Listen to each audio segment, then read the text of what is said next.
Shut up and sit down.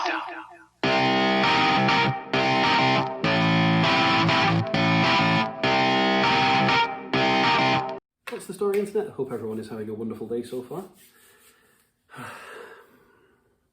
Just need a little something to get me through this review today.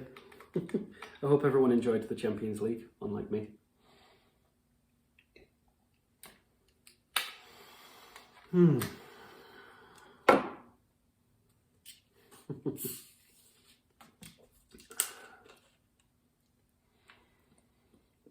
Right, now that's out of the way. So, on to the first match. Zenit St. Petersburg 1, Borussia Dortmund 2. Very well played by Borussia Dortmund. Zenit, though, they had the opportunity, 7 shots, but they could only get 4 of them on target. They did score first through Sebastian Driussi, and then Dortmund came back late to win it thanks to goals from Piszczek and Axel Witsel. That does mean that they go through first of the group, and Zenit unfortunately go home empty-handed. It wouldn't have made much difference because Zenit were already last, couldn't make it to Europa League, couldn't make it to the Champions League. It was all just for pride. But they had a good showing in the final match in Group F, but Dortmund were just too strong and they ended up going through. They were already through, but this cemented their place. The other match in that group, Lazio 2, Club Brugge 2, very entertaining match from the looks of it.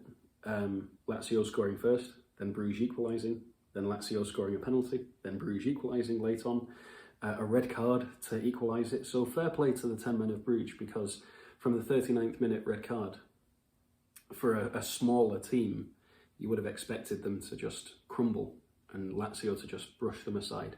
But it didn't happen, so fair play to them. They played incredibly well. Unfortunately, they couldn't quite stop the drop into the Europa League, so they will be playing in the Europa League next season, or this season, sorry. Lazio make it through in second, 3 points behind Dortmund, so those are your 2 teams from Group F going through. On to the next one, Barcelona 0, Juventus 3. Ronaldo beats Messi. Now, a lot of people are taking away from this because the fact that Ronaldo scored 2 penalties. At the end of the day, it doesn't matter. It's how many goals you put in the back of the net. So Barcelona shouldn't have been fouling people in the box. Whether or not you agreed that they were fouls, there were 2 of them. So, I mean, to some degree, at least one of them was right. Plus, they scored another goal, and Barcelona didn't. So, 3-0. Good result for Juventus. Barcelona had 20 shots, but only 7 on target. They had the possession. Juventus still came out on top. Also, another thing to mention, the other goal was scored by Weston McKennie. So a good performance from the young American. So yeah, that means that Juventus finished top of Group Group G, on 15 points, but they had the better goal difference. So Juventus go through in first, Barcelona go through in second. So fair play to Juventus, they deserved it. The other match in that group was Dynamo Kiev 1, Ferencváros 0. So that means that Kiev go through to the Europa League, and unfortunately Ferencváros are going home. So a sad day for the Hungarian side. They had 8 shots, but only 2 on target. They had the possession away in Kiev, but Kiev just got the job done. That's all you can say. So Kiev will be going through to the Europa League next year, and Juventus and Barcelona were so far away that it was just between those 2 teams as to who went through to the Europa League. So there is an uneven amount of matches, and I will get to that when we talk about the unfortunate group, Group H. But before we get to that, let's talk about Chelsea versus Krasnodar and Rennes versus Sevilla. So Chelsea drew 1-1 with Krasnodar, thanks to a Jorginho penalty. Chelsea had the better possession, they had more shots on target. But Krasnodar, and this is a random statistic, I don't know where they got this from, but they're the first Russian team not to lose to Chelsea in the history of the Champions League. So fair play to them.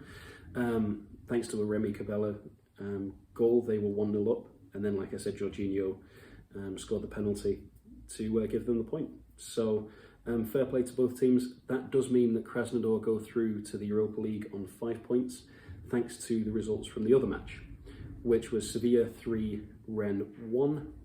Rennes had 19 shots but only 6 on target, and they could only convert 1 of them, to Sevilla's 8 shots with 5 on target, and then converted 3 of them. So very evenly matched, very even possession, very even on the shots on target. So, but Krasnodar do go through to the Europa League, and unfortunately Rennes go home with nothing, which is a shame. So, yeah, on to Group H. So the PSG Istanbul Basaksehir match was postponed due to potential racism through the 4th official, who, when they were going to send the assistant manager of Istanbul either to the stands or back to the changing room, the 4th official referred to him as the black one, which you shouldn't be doing in any capacity.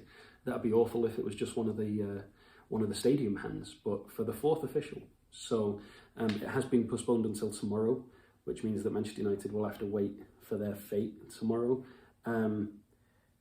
It is showing as of right now that PSG are going through, but that's because they've played less games and they automatically have a point because it's currently 0-0. But if Istanbul somehow pull it away, you never know. You just have to see, because Manchester United do have a better goal difference. So if PSG weren't able to find a way to beat Istanbul and somehow lost, but that's for tomorrow. The key talking point of today is Manchester United 2, Red Bull Leipzig 3. In the first half, Leipzig absolutely deserved it. They should have been 4, 5, 6-0 up instead of the 2-0. They scored the 3rd goal in the second half, and it looked like it was already dead and buried.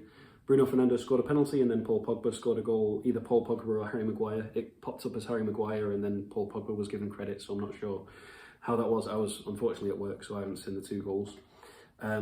Manchester United were pulling it back. They looked a lot better in the second half, but unfortunately it's too little too late. We rode our luck with Southampton, we rode our luck with West Ham, and our luck ran out against Leipzig. We just aren't clinical in the first half, and as can be seen, we got scored on in the 2nd and the 13th minute. We had 5 defenders on the pitch. How were none of them able to pick up those 2 players? Especially Angelino. He's a bloody City fan. City player, sorry. It just makes it even worse. But c'est la vie at the end of the day. That's football. So just have to wait on what happens with the Paris result. Like I said, United could still go through. Everyone's saying that we're in the Europa League, so you never know. But tomorrow is another day, and we will soon find out. And speaking of tomorrow, I'm about to record my preview for tomorrow's matches. That preview will be going up tomorrow at 8 AM Pacific Standard Time. So if you want to watch that, get a feel for what matches are going on tomorrow. The only one I probably won't talk about, except for a fleeting mention, is the Istanbul PSG game, because that was supposed to happen today.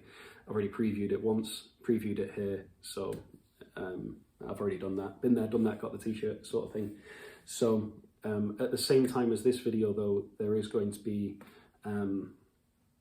another video going up about toxic fans, especially when it comes to Manchester United, and what it means to be a fan, and how fake fans should just get out.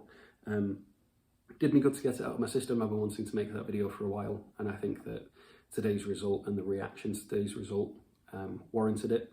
So I hope you enjoyed that one. I hope you enjoyed this video. As always, I hope you're all staying safe, keeping out of trouble. Thank you very much for watching. Until next time, I hope you all have a wonderful day. And ta-ra for now.